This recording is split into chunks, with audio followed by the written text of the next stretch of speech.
D'une façon plus générale, j'ai une formation de comédienne et donc j'ai commencé par suivre des cours de théâtre pendant 7 ou 8 ans. Ensuite, j'ai passé le concours de la Rue Blanche, qui est une école de théâtre nationale. Et puis là, pendant 3 ans à temps plein, j'ai fait du théâtre, de l'escrime, du chant, de tout. Et puis après, j'ai commencé à travailler professionnellement, aussi bien à la télé sur des petits tournages qu'au théâtre. Et puis à un moment, en jouant au théâtre, je jouais avec des amis qui, eux, travaillaient aussi beaucoup dans la voix, sur des plateaux et des amis à eux, des directeurs de plateau, etc., sont venus les voir jouer et voilà, comme je ne les connaissais pas, ils ont proposé que je vienne assister à des enregistrements et voilà.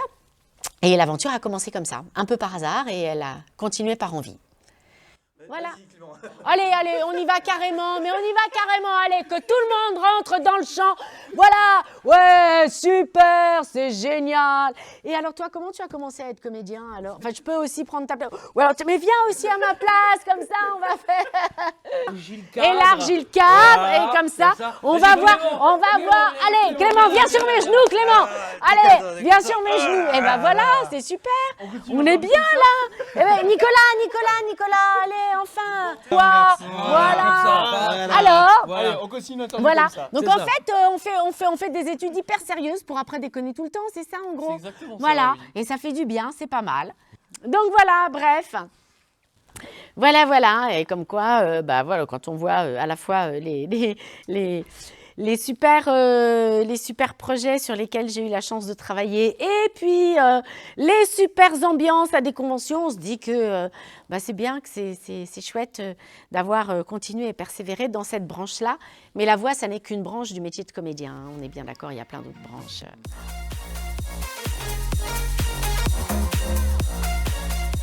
Non, mais c'est-à-dire qu'en fait, la Rue Blanche, c'est une école qui a la particularité.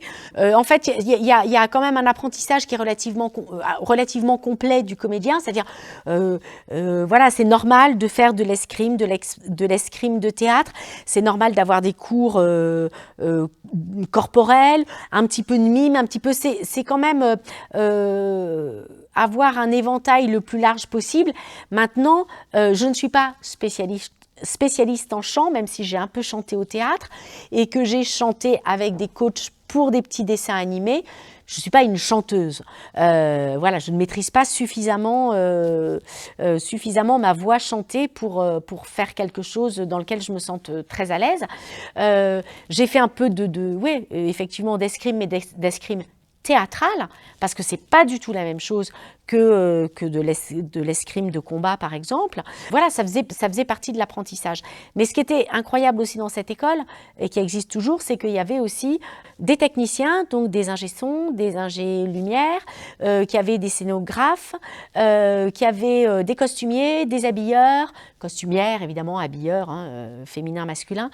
Et donc, un spectacle de fin d'année se faisait avec tous les élèves, donc tout le monde était en apprentissage. Et c'est ça, parce que le théâtre, mais c'est pareil pour un plateau de synchro, c'est une troupe. C'est-à-dire qu'un comédien qui fait de la synchro, il n'existe pas sans DA, sans ingé son, sans auteur, adaptateur, etc. Alors peut-être qu'on ne retient pas forcément le nom de l'ingé son ou le nom de l'auteur et de l'adaptateur, mais s'il n'y a pas ces gens-là, on n'existe pas. Hein, faut être, voilà, c'est un travail d'équipe. C'est important.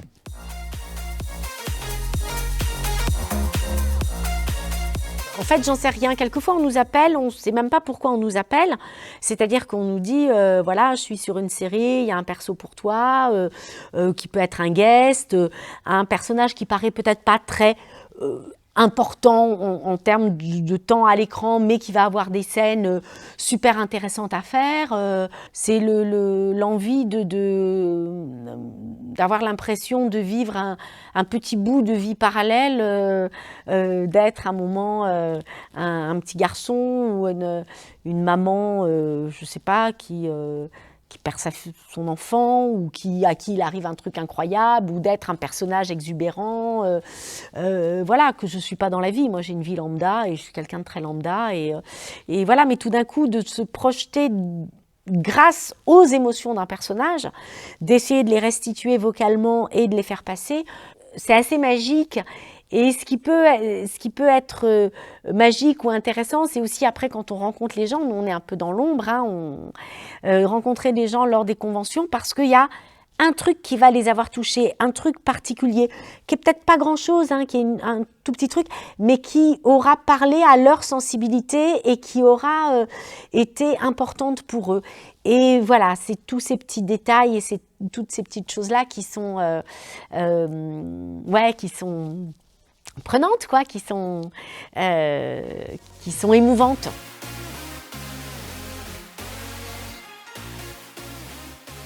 Eh ben, ça se passe très très bien, d'abord parce que c'est ce que j'avais dit lors quand j'ai fait une petite vidéo, une première édition de convention, c'est quand même un truc qui est un petit peu, c'est un peu émouvant parce qu'on ne sait pas, on se lance dans le bain, enfin l'équipe qui organise tout ça, se lance dans le bain, vous appelle, vous fait un peu confiance en même temps pour être là. Et c'est toujours assez émouvant de voir les gens qui arrivent. Il n'y a pas sur la région, il n'y a pas énormément de conventions. Il y en a à 1 heure de route ou voire 2 heures, etc. Mais proche, il y en a très peu. Donc, il y a beaucoup de gens pour qui c'était leur première convention. Moi, j'ai rencontré des ados dont c'était la première. Donc, il y a une espèce de baptême du feu comme ça pour tout le monde. Et je trouve ça plutôt chouette. Ça peut paraître une convention, enfin, en tout cas, c'est une convention à taille humaine. Et ce qui veut dire à taille humaine, ça veut dire qu'on peut prendre du temps pour parler aux gens. On les retrouve après dans les allées, on reconnaît les gens qui sont venus la veille, etc. Et moi, j'aime bien ça. Je suis assez bavarde, ça se voit, non, non, à peine. Donc, j'aime bien prendre du temps avec les gens. Et donc, ça, c'est très chouette. C'est vraiment agréable. Voilà. Et pourtant, moi, je n'ai pas arrêté de dédicacer de 10h à 18h. C'est quasiment non-stop. Donc, il y a du monde. Il y a du monde et je pense que c'est une convention qui sera amenée à grandir au fur et à mesure des années. En tout cas, c'est ce que je vous souhaite parce que l'ambiance est particulièrement sympa et les gens du Pays Basque sont vraiment super attentifs dans les files, patients. Enfin, c'est vraiment très chouette. Voilà.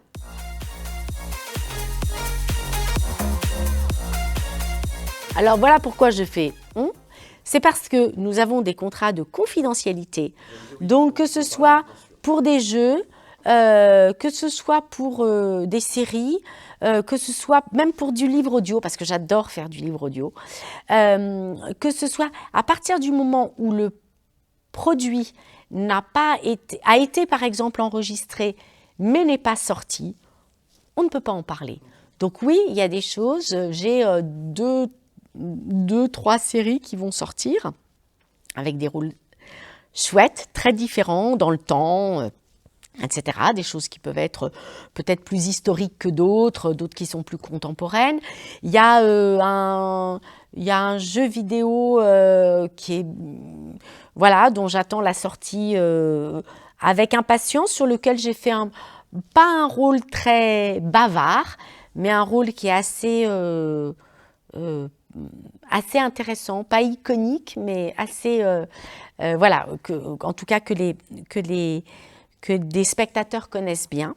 J'ai des livres, bien sûr, mais qui sont toujours pas sortis. Donc voilà, tant que ça n'est pas sorti, on ne peut pas en parler. Je fais un manga en simuldub qui sort en simuldub, donc je ne sais pas si l'épisode que j'ai fait la semaine dernière est sorti. Je sais que je fais une très très vieille dessus, donc c'est marrant. On s'amuse, on a 5 ans, on s'amuse, on joue aux gendarmes et aux voleurs, on s'amuse, c'est ça. Et j'ai des chouettes jeux qui arrivent. Ben, merci à toute l'équipe du Today's Geek. Alors, juste un truc, c'est un peu dur à dire Today's Geek. Pour des questions d'articuline. Donc, au début, je faisais quand j'ai fait une vidéo, je faisais Today's. Je sais pas pourquoi, parce que Today's, parce que le ou est c'était l'horreur, voilà. Mais merci à toute l'équipe, à tous les bénévoles qui sont super. Voilà, merci pour votre accueil et j'espère que voilà, l'année prochaine, ça grandira, ça grandira, ça grandira et que l'équipe grandira comme cette convention.